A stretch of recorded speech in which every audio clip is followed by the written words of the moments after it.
ধরো ধরো আমার সামনে থেকে। এটা কি করলি তুই? তোর বাপের অফিসের পিয়নের মেয়ের বিয়ে করলি? ভালোবাসি এক থাপ্পড়ে মুখে হাঁটি ছাত্র করে দেবো। বাবা ধরে আমার ঘর থেকে আসছে তোমার বাবা বাবা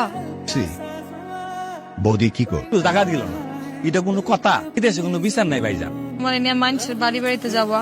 তুমি আর কোনো কথা করো না ভাই, প্লিজ। গ্যারাটাই গরিবের বাড়িতে ধাওই ভাইজান, এটা আসেন। এটা কি? প্রোটেকশন। প্রোটেকশন মানে আরে যেটা ঠেঙে দেয়, বাধা দেয়, বাধা দেয়। প্রোটেকশন দিলেন পুরুষ মানুষের মাথা কোন যে গরম হয়ে যায়। এটার কোনো লাইসেন্স আছে? উনি তোমার জন্য কি জিনিস আনছে? এই যে এটা প্যাকেট। প্যাকেট মানে কি এটা? প্রোটেকশন জাহেদ ভাই তো কইতে পারবে ভাই, প্রোটেকশন। আমার থেকে দূরে থাকো, আর এই ঘরে এসব কল্পনা তো আনবো। সরো যাও, দূরে যাও। দিদি কি বেলুন ফুল কি করো?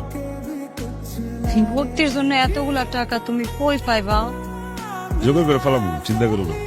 দেখো, আমি পড়াশোনা শেষ কইরা ভালো একটা চাকরি করমই, তারপরে তোমার সব টেনশন আমি দূর কইরা দিই। তুমি আমার জন্য ভরসা, বাপ মা ছাড়লা, এখন আবার আমার জন্য তোমার এতগুলা টাকাও জোগাড় করতে হইতেছে। বলছে তোমারে, তোমার জন্য করতেছি, যাই করতেছি আমাদের জন্য করতেছি। এখন থেকে তোমার আর আমার বলতে কিছু নাই, আমাগো।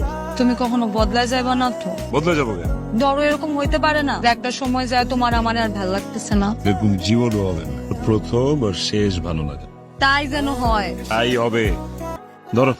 থ্যাংক ইউ জান, আই লাভ ইউ। শোনো, না করবো, তোমার কিন্তু খুব ভালো রেজাল্ট করা লাগবে। দেখো, আমি অনেক ভালো রেজাল্টই করব, লেখাপড়া শেষ কর, ভালো একটা চাকরি করবই করব। আল্লাহ হাফেজ, আল্লাহ হাফেজ। মাইরালছে রে, মাইরালছে। ভাইজান আপনি সিএনজি চালাই? কেমন আছো দাওয়াত ভাই তুমি? আরে রাও না কথা, আপনি সিএনজি চালান কবে থেকে? এটা কই মাস তিনে গইলো আর কি। আর কোনো কাম পাইলেন না? আল্লাহ দিবে মিলনা থাকে। 6টা মাস তুমি আমার কাছে আসো, তাই যে তোমার পাশে শুইতে। এইসব অনেক টাকা যাবে, মানে পড়াশোনাটা শেষ করতে দাও। অন্তরা, তোমার হাজবেন্ড রিয়াদ না?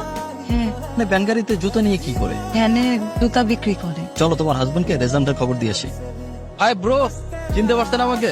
আপনার ওয়াইফের তো আজকে রেজাল্ট দিছে, ও তো ফাটায় ফেলছে। আজকে তোমার রেজাল্ট দিছে? খবর নিতেই তো আমি ভার্সিটিতে গিয়েছিলাম। ভালো রেজাল্ট করছো, কিন্তু জানিও না। সন্ধ্যায় রেজাল্ট সেলিব্রেশন করবো, আমি আপনাদের খাওয়াবো। না না টুটুল, এইসবের কি দরকার? আরে দরকার আছে, এই অবস্থায় লেখাপড়া করে তুমি যে রেজাল্ট করছো তাতে খুবই দরকার আছে। চাকরিটা পায়নি আগে, তারপরে ধরে নাও তোমার চাকরি হয়ে গিয়েছে, ওই অফিসের এমডি হলো আমার মামা।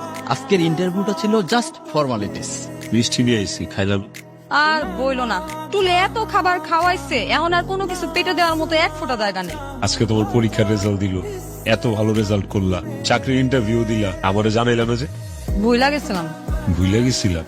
কি যে গরম লাগতেছে, সারাদিন এসির মধ্যে ছিলাম না, এখন বাসা আসার পর থেকে অনেক গরম লাগতেছে। কিন্তু তুমি আসলে ভুলে গেছিলা? মানে কি সমস্যা তোমার? এক কথা বারবার বলতেছো কেন? না, বুঝার চেষ্টা করতেছি ব্যাপারটা কতটুকু সামান্য। রিয়াদ, তোমার শরীর থেকে না এরকম ঘামের গন্ধ আসতেছে, যাও তো যাও, গোসল করে আসো, যাও। ওর থেকে ঘামের গন্ধ আসতেছে, তুমি এটা নিতে পারতেছো না? তোরা একটা সময় আমার ঘামের গন্ধ ওর কাছে পারফিউমের গন্ধের চেয়ে বেশি ভালো লাগে। তো তাড়াতাড়ি এইভাবে বদলাই গেল তোরা। তো একটু তো বদলাবই।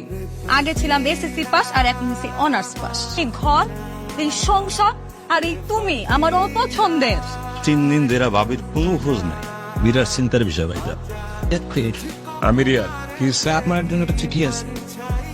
অন্তরা তো আমার তালাক দিয়া দিল।